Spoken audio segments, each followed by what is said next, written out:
अस्सलाम वालेकुम दोस्तों, मैं रूहान सईद प्रॉपर्टी की दुनिया के प्लेटफॉर्म से आपसे मुखातिब हूँ।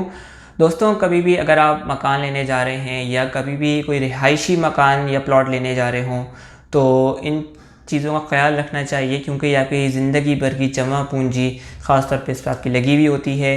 तो अगर आप कभी भी आप मकान लेने जा रहे हैं, जैसे आप गुलशन इकबाल में या गुलिस्तान जौहर फेडरल बी एरिया में, नॉर्थ नाज़ामाबाद, नॉर्थ कराची में और या स्कीम 33 में भी, गुलजार हिजरी के इलाकों में भी अगर आप मकान या सुरजानी में लेने जाते हैं, तो ख़ास तौर पर यह ध्यान रखें कि आया जो आप मकान या प्लॉट लेने जा रहे हैं जिस पे आप रिहाइश करने वाले हैं या रिहाइश का इरादा रख रहे हैं, क्या वो चीज़ चाइना कटिंग में तो नहीं आती है। क्योंकि ये बहुत ज़्यादा आजकल इश्यूज़ आ रहे हैं जब से नस्ला टावर का मसला आया है।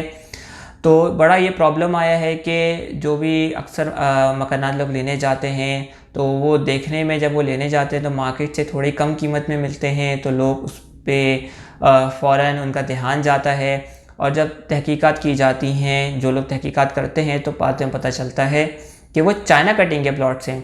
और बहुत सारे जो लोग हैं लालमी में या उनको अनजाने में वो प्लॉट्स या मकान ले लेते हैं, रिहाइश को इख्तियार कर लेते हैं।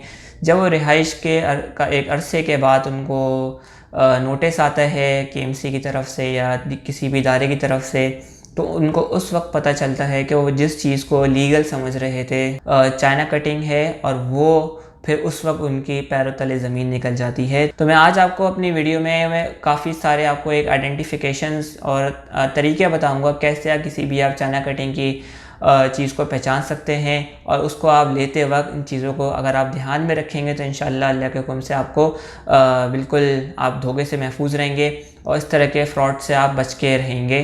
तो वीडियो शुरू करने से कबल आप मेरे चैनल को ज़रूर सब्सक्राइब कर लें, बेल का बटन प्रेस कर लें ताकि आने वाली मज़ीद इसी तरह की इंफॉर्मेटिव वीडियो से आप आगाह होते रहें।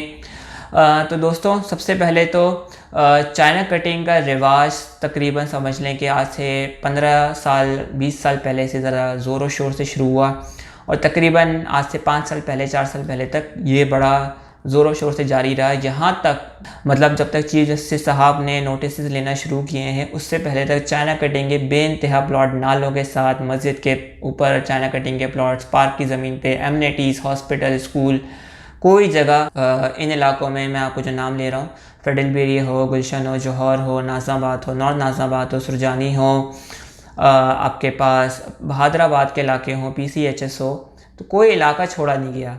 हर इलाके में चाइना कटिंग की कार्रवाइयाँ हुई हैं, चाइना कटिंग बना के प्लॉट्स बेचे गए हैं। यहाँ तक कि KDA के अंदर चाइना कटिंग का इदारा, डिपार्टमेंट तक बना दिया गया था, जो कि चाइना कटिंग की जो भी मामलात को चलाता था और वो लीज़ भी देता था चाइना कटिंग में।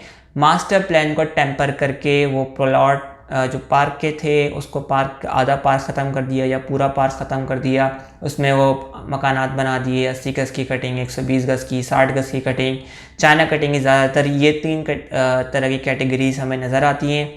तो मैं आज आपको सबसे पहले तो ये बताता हूँ, कोई भी आप जब भी मकान लेने जा रहे हों तो इन चीज़ों का ख्याल रखें कि चाइना कटिंग की प्लॉट की मार्केट वैल्यू या मकान की मार्केट वैल्यू ज़ीरो है। क्योंकि रिसेंटली 2-3 सालों के अंदर जो हाल चाइना कटिंग के मकानों का हुआ है, उसके बाद से लोगों ने बिल्कुल इसको लेते वक्त लोग बिल्कुल अवॉइड करते हैं। तो ये बात याद रखिएगा कि आप कभी भी सस्ते के चक्कर में 120 गज़ का मकान गुलिस्तान जौहर में अगर 2.25 करोड़ रुपए का है और आपको कोई 120 गज़ 1.25 करोड़ या 1.5 करोड़ में दे रहा है, तो ये चीज़ आप ज़रूर चेक करें कि आया वो इतना सस्ता दे क्यों रहा है। क्योंकि इतना सस्ता देने का मतलब यही हो सकता है KDA का बैलेटेड प्लॉट जो है वो तो इस कीमत में आपको मकान नहीं मिल सकता, क्योंकि जो मार्केट की वैल्यू चल रही है वो तो 2.25 करोड़ की है। तो अगर आपको 1.25 या 1.5 करोड़ में मिल रहा है तो ज़रूर कोई ना कोई मामलात, मसले मसाइल हो सकते हैं। तो सबसे पहले तो आपको जिस चीज़ पर अलर्ट हो जाना चाहिए कि हो सकता है वो चाइना कटिंग का ही हिस्सा हो और वो मकान जो हो वो चाइना कटिंग में आता हो। इवन अभी गुलिस्तान जौहर में, फेडरल बी एरिया में चाइना कटिंग के प्लॉट्स की लोगों को नोटिस मिले हैं गिराने के लिए। फेडरल बी एरिया में तो अभी कुछ कार्रवाइयाँ भी हुई हैं।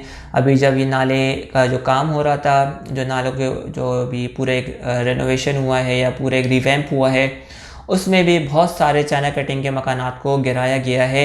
उस वक्त भी लोग यही कहते थे ये तो लीज़ है, DC लीज़ है, KMC लीज़ है, KDA लीज़ है, लेकिन लोगों की किसी भी बात की वैलिडिटी इसलिए नहीं थी क्योंकि वो as per the master plan KDA के बैलेटेड प्लॉट्स नहीं थे।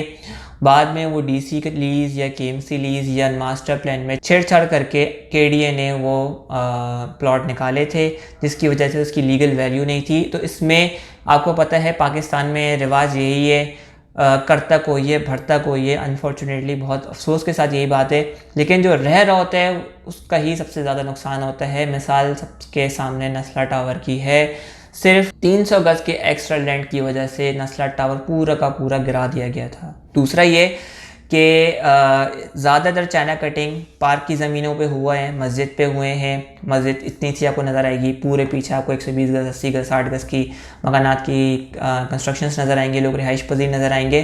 तो आप वहाँ भी अलर्ट हो जाएं कि बिल्कुल करीब में कोई अगर बिल्कुल जुड़ा हुआ कोई पार्क, मस्जिद या कोई हॉस्पिटल, स्कूल की कोई जगह हो या आपको लग रही हो, तो उस वक्त भी आप अलर्ट हो जाएं कि ये वो चीज़ चाइना कटिंग की ही हो सकती है।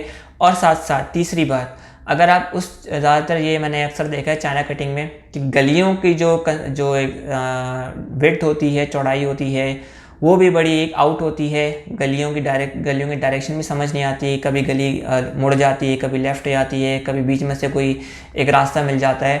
तो केडीए में अगर आप उस किसी भी इलाके में जा रहे हो, ज़्यादातर मैंने आपको जिन इलाकों के नाम लेकर दिए हैं वो केडीए के ही सारे इलाके हैं, सुरजानी समेत। तो आपको गलियों का एक आइडिया, सेक्टर का या ब्लॉक का आपको आइडिया हो जाता है कि इस ब्लॉक सेक्टर में मिनिमम जो गली की चौड़ाई है वो 30 फीट है क्या है, और कितने मकानात के बाद गली ख़त्म होती है। तो वो आपको उसको देख के ही, इस ब्लॉक या सेक्टर को देखकर ही आइडिया हो जाता है कि वो किस तरह के पैटर्न पे चल रहा है। तो चाइना कटिंग में ज़्यादातर कोई पैटर्न का ख्याल रखा नहीं जाता, बस जहाँ भी जगह मिलती है वहाँ मकानात बनाकर बेचे जाते हैं। तो इस मामले में भी आपको अलर्ट रहना चाहिए। अगर गलियों की पैटर्न्स या डिज़ाइनिंग बिल्कुल आउट लग रही है, कोई पैटर्न में नहीं लग रहे, तो वो भी इंडिकेशन होते हैं कि चाइना कटिंग में ही हो सकते हैं।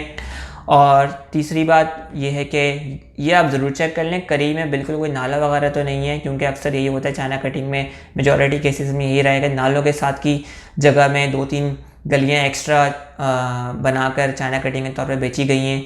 तो वो भी आप चीज़ को ध्यान में रखिएगा। और अनफॉर्चुनेटली जब भी आप चाइना कटिंग का कोई मकान आप इस तरह का देख रहे होते हैं, तो वहाँ पे जो भी बेच रहे होते हैं, बेचने वाला यही कहता है कि आप केडी से जाकर वेरीफाई करा लें और केडी से वेरीफाई हो जाएगा। तो वो इतने कॉन्फिडेंस इसलिए कहते हैं कि मैंने आपको बताया वीडियो में कि केडी में बाकायदा डिपार्टमेंट बना है चाइना कटिंग का, उस वक्त था, अब तो खैर नहीं है। तो अगर आप कोई फाइल लेकर जाएंगे तो वो बहरहाल वेरीफाई तो रिकॉर्ड से चेक करके हो जाएगी, लेकिन आप मुझसे अगर ये कहें भाई कि बैलेटेड फाइल है या नहीं है, इस पर आप आर्ग्यूमेंट करें कि ये केडी की बैलेटेड है या नहीं है, सिर्फ वही आप मकान या जो भी लें, भले आप फेडरल एरिया में लें, गुलशन में लें, जौहर में लें, नाज़िमाबाद में लें, कहीं भी आप लें, सुरजानी में लें, नॉर्थ कराची में लें, बफर जोन में लें, तो आप ये चीज़ ज़रूर उनसे पूछें कि ये केडी की बैलेटेड फ़ाइल है या नहीं है। और रिकॉर्ड में भी अगर आप जाकर चेक करा रहे हैं तो केडी की बैलेटेड फ़ाइल ही आपको लेनी है। कोई ये कहता है कि नहीं ये शिफ्टिंग के प्लॉट हैं, ये गवर्नर सिंध ने पुराने थे उन्होंने दे दिए, सिटी नाजिम ने दिए थे, ये फलाना ने दिए थे, उस तरह के किसी भी प्लॉट पे आप बराए मेहरबानी मत जाइएगा, क्योंकि उसमें 95% चांसेस यही हैं कि वो चाइना कटिंग के ही होंगे। तो इस तरह के सिर्फ आप केडी के बैलेटेड प्लॉट्स पे ही अगर आप मकान ख़रीद रहे हैं तो वो जो मकान की कंडीशन हो वो बैलेटेड हो केडीए का, और केडीए से ही पहले ट्रांसफ़र होगा, फिर अब सेल डीड वगैरह जो सिलसिला होता है, लीज़ होती है, वो सारे प्रोसीजर्स उसी बिहाफ पर ही चल रहे होते हैं। लेकिन ओरिजिनेशन जहाँ से वो फ़ाइल स्टार्ट हो रही है वो केडीए की बैलेटेड लाजमी हो। ये आप ज़रूर मकान ख़रीदते वक्त इस चीज़ का ध्यान आप बिल्कुल ज़रूर रखें कि लीज़ सुनते ही आप बस मत दौड़ लगा दें। ये चीज़ें ज़रूर चेक करें कि जो लीज़ मकान आपको दिखा रहे हैं वो केडीए का बैलेटेड प्लॉट हो, तो वो ही होना चाहिए। तो दोस्तों ये मैंने आपको सारे पॉइंट्स बताएं, इन पॉइंट्स को आप ज़रूर ध्यान में रखा करें जब भी आप कोई मकान ख़रीदने जा रहे हों इन सब इलाकों में। तो ये चीज़ आप ज़रूर चेक करें कि आप कहीं लाइल्मी में कोई चाइना कटिंग का मकान नया ख़रीद लें, तो इसको अवॉइड करने के लिए ये सब चीज़ें आप अपने माइंड ज़रूर रखा करें। और ये आप सबसे इम्पॉर्टेंट बात यही है कि आप जब देखने जा रहे हों उसके वेयर अबाउट इर्द गिर्द का जायज़ा लें, और बैलेटेड फ़ाइल वो केडी की लाजमी हो। तो लीज़ तो बाद लाजमी मिलती ही मिलती है, लेकिन केडी की बैलेटेड फ़ाइल होगी। और ये भी साथ साथ आप पूछ लें कि इसको बैंक लोन मिल सकता है नहीं मिल सकता है, क्योंकि बैंक लोन मिलना भी बहुत बड़ी एक स्टैम्प लग जाती है कि वो चाइना कटिंग के हिस्से में नहीं आता। अगर किसी मकान पे बैंक लोन मिल सकता है तो उसका मतलब यही है कि वो चाइना कटिंग का नहीं है। तो ये काफ़ी इन्फॉर्मेटिव वीडियो थी। काफ़ी सारे लोग मेरे पास इंक्वायरी करने आते हैं कि ये मकान हमें यहाँ बहुत सस्ता मिल रहा है, तो ये लेना चाहिए नहीं लेना चाहिए। तो मैं सबसे पहले उनसे यही कहता हूँ कि आप इस तरह की चीज़ें ज़रूर चेक करें, ताकि आप अपनी जमा पूंजी जो आपकी ज़िंदगी भर की है उसको आप सेव कर सकें, उसको बचा सकें। तो अगर आपकी कोई कीमती राय है इसका कमेंट सेक्शन में आप बिल्कुल इजहार कर सकते हैं। तब तक के लिए अगली वीडियो में मुलाकात करते हैं। अस्सलाम वालेकुम।